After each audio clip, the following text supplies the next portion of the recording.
Señal directa. Desde iniciar este informativo le venimos recordando, inclusive ya hemos acudido a varias historias a propósito del tema. Este 30 de agosto, Día Internacional de las Víctimas de Desaparición Forzada. ¿Y cómo estamos en Jalisco en este tema? Es la pregunta con la cual iniciamos nuestra charla con la doctora Carmen Chinas, coordinadora del Comité de Análisis Universitario en materia de desaparición. Buenas tardes, gracias por acompañarnos. Buenas tardes, gracias José Ángel. Pues lamentablemente Jalisco es un estado en el que desde ya hace varios años se ha presentado como un problema recurrente la desaparición de personas. Tan es así que por ahora esta entidad de la República se sitúa en el primer lugar nacional de personas desaparecidas y no localizadas, planteándose mucho más de 15,000. Aunque los colectivos y las familias organizadas y todas estas personas que se movilizan han señalado pues que esta es un registro muy por debajo de lo real, porque muchas personas no denuncian por amenazas, porque desconfían de la autoridad, porque tienen miedo a ser estigmatizadas. Por tanto, la cantidad de personas desaparecidas podría ser mucho mayor. Aunado a la desaparición, hay en Jalisco, por ejemplo, una crisis forense compleja, con más de 4,000 cuerpos sin identificar, y un problema que también está presente en nuestro estado es el tema de las fosas clandestinas y la cantidad de cuerpos que se recuperan de ella.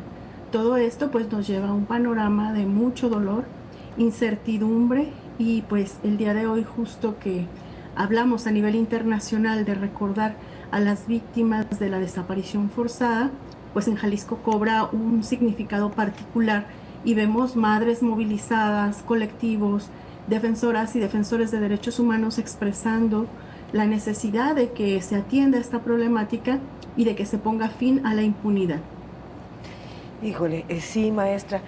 Desgraciadamente, desde hace muchísimas décadas a nivel nacional este problema ha estado presente, pero cómo ha ido girando, ¿no? Las desapariciones en los 60, finales de los 60, principios de los 70, pues los desaparecía el Estado.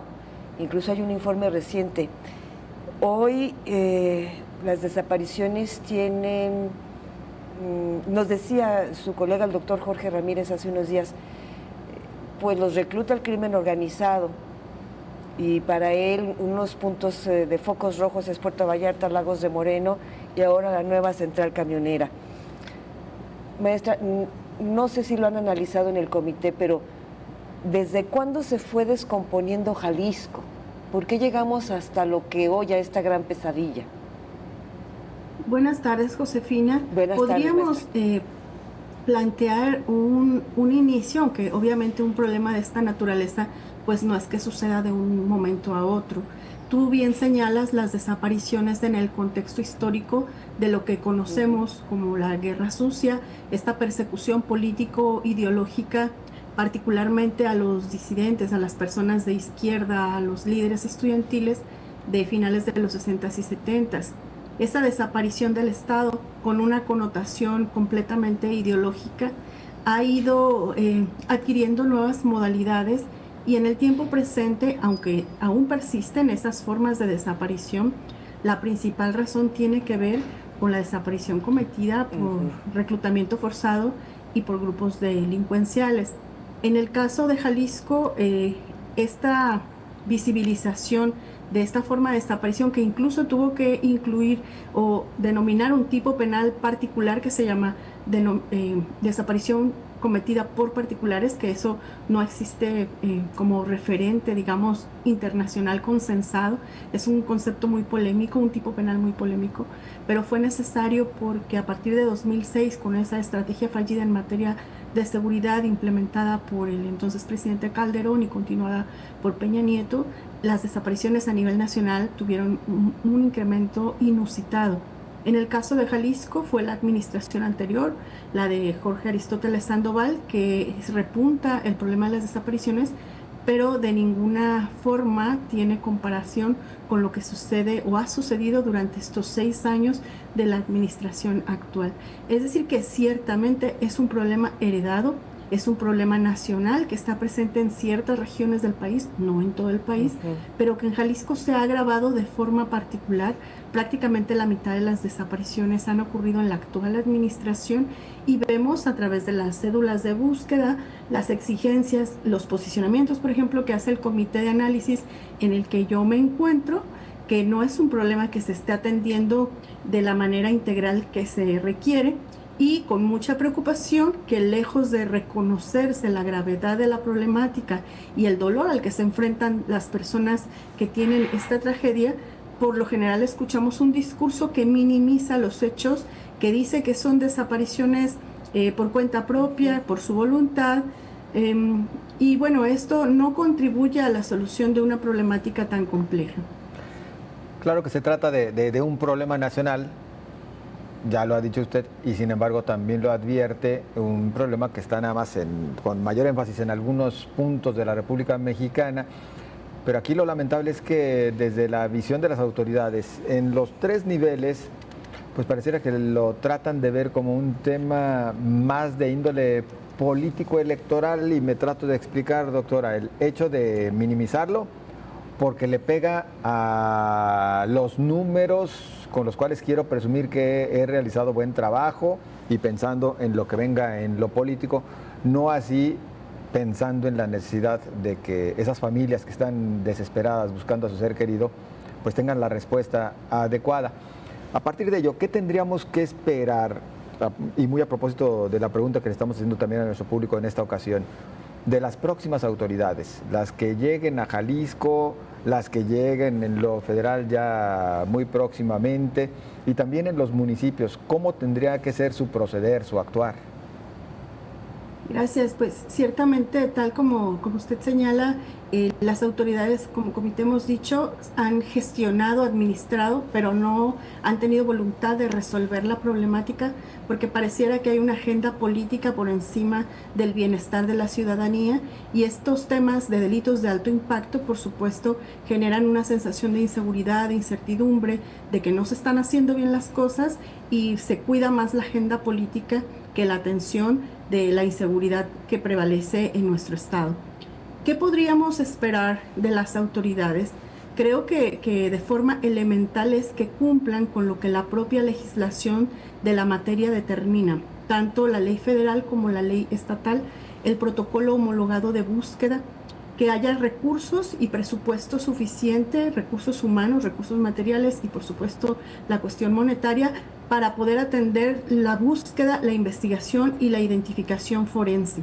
Que las personas que están al frente de esta problemática tengan esta capacitación y sensibilización en materia de derechos humanos y de atención a las víctimas o a los familiares, porque todo el tiempo escuchamos expresiones y discursos revictimizantes que criminalizan, que crean estigmas, o a veces negligencia o dolo en su actuación. Le siguen diciendo a las familias que se esperen para presentar su reporte de denuncia, y eso no es correcto. Las familias tienen todo el derecho de reportar de inmediato, y sabemos que las primeras horas son fundamentales para la búsqueda. Yo apelaría a que cumplan lo que la propia ley determina. Hay principios que deben implementarse, el de no estigmatizar, no revictimizar, provocar el menor dolor posible a las familias que ya de por sí están enfrentando una tragedia y ahora la autoridad les revictimiza. El principio de la búsqueda en vida, el que las autoridades puedan atender con enfoque diferencial la búsqueda de mujeres, de niños, niñas y adolescentes. Todos estos preceptos la ley ya los marca. También se esperaría que las autoridades tengan voluntad para atender el problema, escuchar a las familias, reunirse con los colectivos, establecer mesas de diálogo reales y no pretender simular que se les está escuchando cuando no es así. Creo que parte del problema podría atenderse siempre que las familias sean escuchadas, porque si hay alguien que puede dar la pauta de por dónde avanzar, son las familias y los colectivos que con el día a día y a base de su esfuerzo y de todo este camino que han debido recorrer, pues identifican perfectamente cuáles son las necesidades prioritarias para atender. Entonces, esos serían como 2 aspectos que yo podría marcar: el que se cumpla la ley con todas las pautas que se determinan y el que se dialogue y se escuche a las familias. De otra manera, pues será muy difícil poder avanzar. Y claro, todo esto parte de el reconocimiento de que es un problema complejo, que es un problema grave y que es uno de los problemas que debe ser prioridad en la agenda pública del sexenio que iniciará en nuestro estado de Jalisco.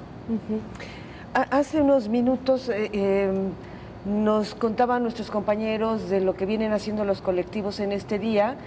Don Héctor Flores, que es de los fundadores de Luz de Esperanza, decían que todo este tiempo no los ha recibido el gobernador.